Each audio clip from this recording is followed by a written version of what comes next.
Hey, this is Ronnie. Welcome back to my channel and you are watching 07 Fitness Series. তো আজ যে সাবজেক্টের জন্য কথা বলবো সেই সাবজেক্টটা হচ্ছে খুবই ইম্পর্টেন্ট একটা বিষয়। এই ট্রিক্সটা যদি তুমি ফলো না করো কোনো দিনও জিমে বডি বানাতে তুমি পারবে না। সো আমাদের জানতে হবে যে বিটুইন দ্য সেট আমাদের রেস্ট পিরিয়ড কতটা হতে পারে। বিটুইন দ্য সেট মানে যদি তুমি ধরো একটা ডাম্বেল কার্ল করছো, ডাম্বেল কার্ল হতে তুমি 4টে সেট করবে, সেটা একটা সেট, দুটো সেট, তিনটে সেট, 4টে সেট। সো একটা থেকে দুটো, দুটো থেকে তিনটে, তিনটে থেকে 4টে যাওয়া মাঝখানে যে সময়টা থাকে সেই সময়টা যে খুবই ইম্পর্টেন্ট একটা সময়, যেখানে তোমাদের মাসেলসকে দ্বিগুণ হারে বাড়তে সাহায্য করবে। ট্রিক্সটা যদি ফলো করো তাহলে তুমি 1 মাসের মধ্যে তুমি তোমার বডিতে অনেকটা রেজাল্ট পরিবর্তন বা দেখতে পাবে যে কতটা মাসেলস মাঝে গেইন হয়েছে। সো বেশি কথা না বলে ভিডিওটা মূল পয়েন্টে আসা যাক। ওয়ার্কআউট সাধারণত আমরা দুই ধরনের মুভমেন্টে করে থাকি, আইসোলেট মুভমেন্ট এবং কম্পাউন্ড মুভমেন্ট। আইসোলেট মুভমেন্ট কোনগুলো? যেগুলো হচ্ছে তুমি বারবেল কার্ল, ডাম্বেল কার্ল, কেবল পুশ ডাউন এক্সেট্রা যে ওয়ার্কআউটগুলো করছো সেগুলো হচ্ছে তোমাদের আইসোলেট মুভমেন্ট। এবং আইসোলেট মুভমেন্টটা করতে গেলে আমাদের বেশি ওয়েট ক্যারি করতে হয় না, অল্প ওয়েটের মধ্যে আমাদের মাসেলসকে ফ্যাটিক করা যায় এবং মাসেলস গেইন করা যায়। সো আইসোলেট ওয়ার্কআউটের মাঝখানে ম্যাক্সিমাম 30 সেকেন্ডের বেশি রেস্ট নেবে না।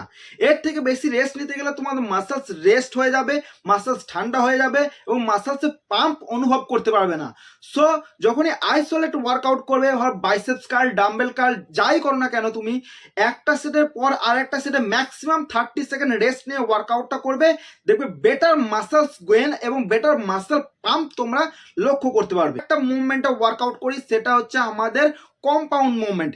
কম্পাউন্ড মুভমেন্ট করতে গেলে আমরা কি করি যে আমাদের অনেক হেভি ওয়েটের দরকার হয়। যেমন কম্পাউন্ড মুভমেন্ট কোনগুলি?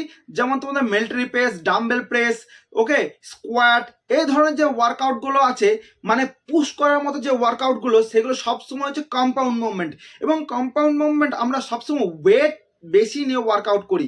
সো ওয়েট বেশি নেওয়ার জন্য আমাদের কি হয়, আমাদের দমটাও বেশি লাগে।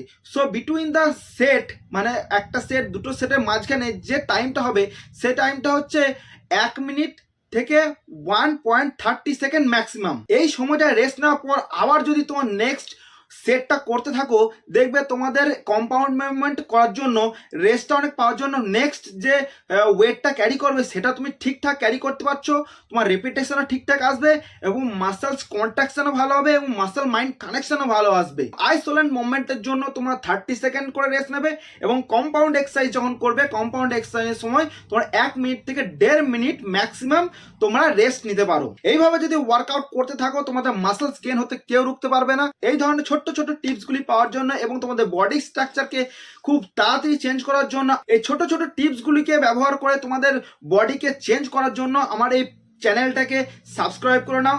ভিডিওটা ভালো লাগলে একটা লাইক করে নেবে। দেখা হচ্ছে তাহলে নেক্সট ভিডিওতে। Till then, bye by.